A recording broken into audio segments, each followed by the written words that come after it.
Good morning, fourth grade. Mrs. Culp here with Math Lesson 8-1, Extending Multi-Step Number Stories. Our goal today is to solve some challenging multi-step number stories. I know I said challenging, and they will be, and they involve multiple steps for sure. But what I wanted to show you here is that our goal today might be to solve challenging multi-step number stories, and you will need your device, obviously, to watch this video, and then lots of scrap paper and a pencil. I want you to really keep in mind this next point that I tell you. I please encourage you, please, to watch this entire video and save all of your work you do during it, because during this video, we will be solving number 1, number 2, and starting number 3 on journal page 270. Which is the journal page you need to do on the Math Google form for today. In other words, if you keep track and record your work and watch this entire video, you will already have number 1 and number 2 done, and I will help you get started on number 3. That means that when you go to complete the Google form, you're just going to take your answer that you already found when watching this video and doing the work with me for 1 and 2 and enter them onto the Google form. You're going to just then need to finish solving number 3 and enter your answer on the Google form. And then you only have one problem, number 4, to actually solve completely on your own. Enter your answer. And then you'll have all the journal problem pages on your Google form complete. So it will really pay off to watch this entire video. And like I said, record your work as we do it together here during the video and hold on to it. So that when you go to do your Math Google form, it's a lot easier. Most of it will already actually be done, okay? We're going to start first by just reviewing steps for solving multi-step number stories. I apologize. And then together, try solving a few multi-step number stories from journal page 270, which, like I said, is the page on the Google form for today. So we're kind of killing two birds with one stone here, getting some of the problems done on that Google form together while learning how to solve these multi-step challenging number stories. And then you'll use your work, like I mentioned, and answers you found during this video for problems 1 and 2. And then 3, you'll finish on your own, and then do 4 on your own, and that will help you to complete the May 6th, 5-6 Math Google form.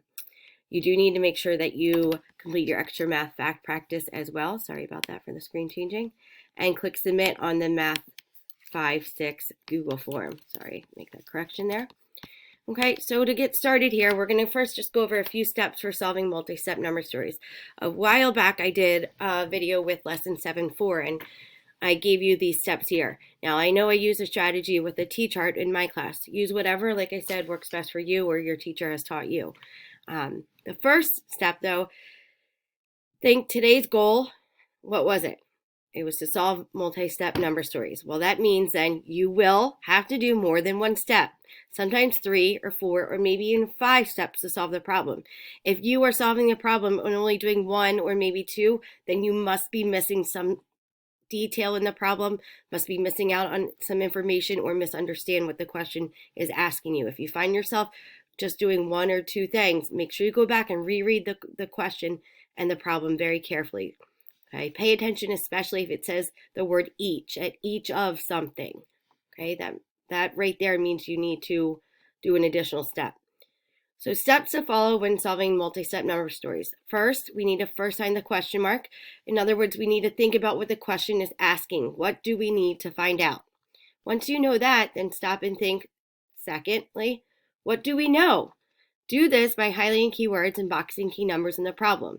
Then list your clues. And that's one step I asked my class to do. The reason I ask them to do that and encourage you to is that the clues, meaning what you know from the problem. And that will help you solve it because, especially in these number stories where you'll see it's a larger paragraph of information, it makes it easier to pull out just the information you need to solve the problem and look at it in a list. And by doing that, it'll make it easier to figure out what you need to do first and to help you get started with solving the problem. Basically, it takes out just what you need, and by seeing it in that list, it's a little bit easier then to figure out what you need to do instead of trying to look at the whole paragraph and maybe getting confused. After you've listed your clues and thought about what you do know, you need to third think about what you do know and then use what you can use from that information to find out what you are trying to find out. Example, we need to do blank. So first we should start by doing this. Then I can do this. Record your work and eventually answer neatly in an organized way. Make sure your work is neat and organized. And 5, check that your answer makes sense. So now that we've gone over the steps to solving multi-step number stories, we're going to get started with number 1 on page 270. So I want you just to watch as I solve this one and listen and follow along by just writing it down as well. That way you have this answer to number 1 to go back and enter when you do go to complete your Math Google form. So for number 1, as you can see here, I've already gone through and I've already done the first step for us here where I found the question mark. So I saw that down here and you can see on my mouse here. And the question's asking how many pencils did he find in each of those 9 classrooms? Okay, so I can tell there's 9 classrooms and I'm looking to figure out how many pencils he found in each of those. Let's go back to the problem here. Let's look for keywords that might help us to know how many pencils he found in each of those 9 classrooms and box our key numbers. Every year, Blythe Elementary School holds a contest. Okay, each class is given, each class, okay, so each one, I'm going to highlight that, it's given 7, box that key number, problems about the school. The answers are part of a code that tells where a hidden prize is located. Okay, the class that cracks the code and gets to the location first wins the prize. Help Mrs. Fitzgerald's class win the prize by solving the problems and cracking the code. Okay, so there's 7 problems. That's basically like saying on journal page 270, if you were to solve all 7 problems and take the answers, they would help you to crack the code about where this prize is located in the school. You only have to do problems 1 through 4, so don't worry about cracking the code. So really, number 1 starts actually down here. So we're going to start paying attention down here. The school custodian, okay, Mr. Granger, brought every pencil he found on the floor this week to the school lost and found. Gosh, I can only imagine how many our school custodians find on our floor at the end of the day. At the end of the week, there were 126 pencils. So end of the week, I highlighted that. That's important. Box 126 pencils highlighted in the lost and found. So 126 pencils he found total. Mr. Granger said he found 3 pencils in 1 classroom and 5 pencils in each of 3 classrooms. There's that word each that I tried to point out at the beginning would be important. He then found an equal number of pencils in each of the 9 remaining classrooms. Okay, so I know there's 126 pencils in the lost and found altogether that he found. 3 pencils he found in 1 classroom. 5 pencils in each of the 3 classrooms. So there's 3 classrooms, and each of them he found 5 in each. 5, 5, and 5. Then he found an equal number of pencils in each of the 9 remaining classrooms. Oh, that makes sense because I'm trying to figure out how many pencils he found in each of those 9 remaining classrooms. So now that I have found that question mark, thought about what I know, here's where I'm pulling out. You have that whole paragraph. That's a lot to look out. But over here is where I pulled out the clues. Like I said, by the end of the week, he found 126 pencils total. So we know the total number of pencils he found. We do know that in 1 classroom, he found 3. In 3 of the classrooms, he found 5 pencils found in each. So really make sure I have that there, in each. And in the 9 remaining classrooms, an equal number of pencils were found in each. So I do know that all of the pencils found combined or added together equals 126 pencils. And then I'm trying to find out how many pencils he found in each of the 9 classrooms. So go to the next 3rd step. Think about what you do know and can use to find out what you're trying to find out. Well, first, I know there's 3 classrooms with 5 pencils found in each. Means that 3 times 5 equals 15. So the total number of pencils found in those 3 classrooms was 15 pencils.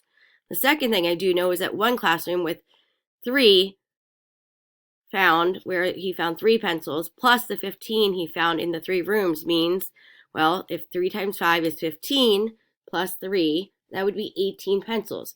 So if he found 18 pencils in those 4 rooms, how many were left to find in the 9 remaining rooms? Well, I could start by subtracting the 18 he found from the total number of pencils he found, 126, in all of the rooms, to find out then how many total pencils he found in the 9 remaining rooms. Okay, so first I'm going to think, okay, and if I look at the equation, I'm going to come down here to the step 4, I would take 126 minus 3 being the 3 pencils he found in the 1 classroom, and then I would subtract 5 times 3, or 15, which is how many pencils he found in those 3 classrooms that had 5 in each. And then I would know the total number of pencils left that he found. So take away those 4 classrooms. What is left, I would divide that total number left by 9, since the 9 remaining rooms, he found an equal number in each of those 9 rooms. Think about it, equal sharing. The total number of pencils left were equally found or divided amongst those 9 classrooms. So I then divide by 9. Let's go to the next slide to see how I actually solved that problem then here on my scrap paper. All right, you can see, and I'll explain the original equation now that I have here's how to solve the equation now that I have figured out what to do to find my final answer. So first I did 126 minus 3, okay?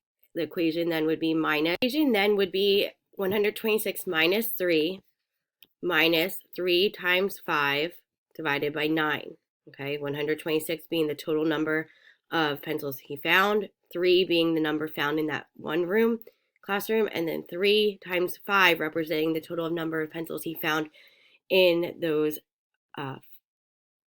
3 rooms where they each had 5 pencils, and then dividing by 9. 9 is the total number of remaining rooms because he had found an equal number in each of those 9 rooms.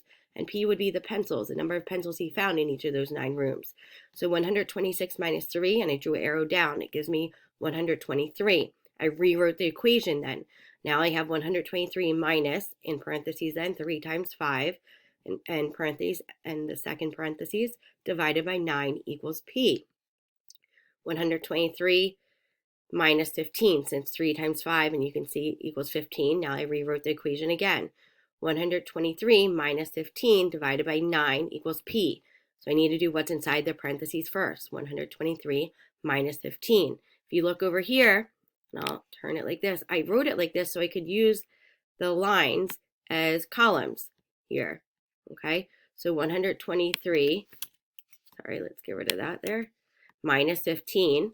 I couldn't do 3 minus 5, so I went over. The 2 there in the tens column became a 1. 3 became 13. 13 minus 5 is 8. 1 minus 1 is 0. 1 minus 0 is 1. I found a difference of 108. You'll see over here for my next step, I actually did my work, my partial quotients there too.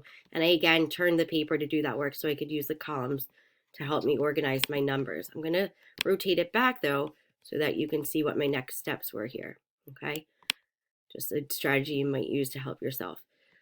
So once I knew that 123 minus 15 was 108, I rewrote the equation. I now knew I needed to figure out 108 divided by 9, and that would equal the number of pencils he found in each of the 9 remaining classrooms.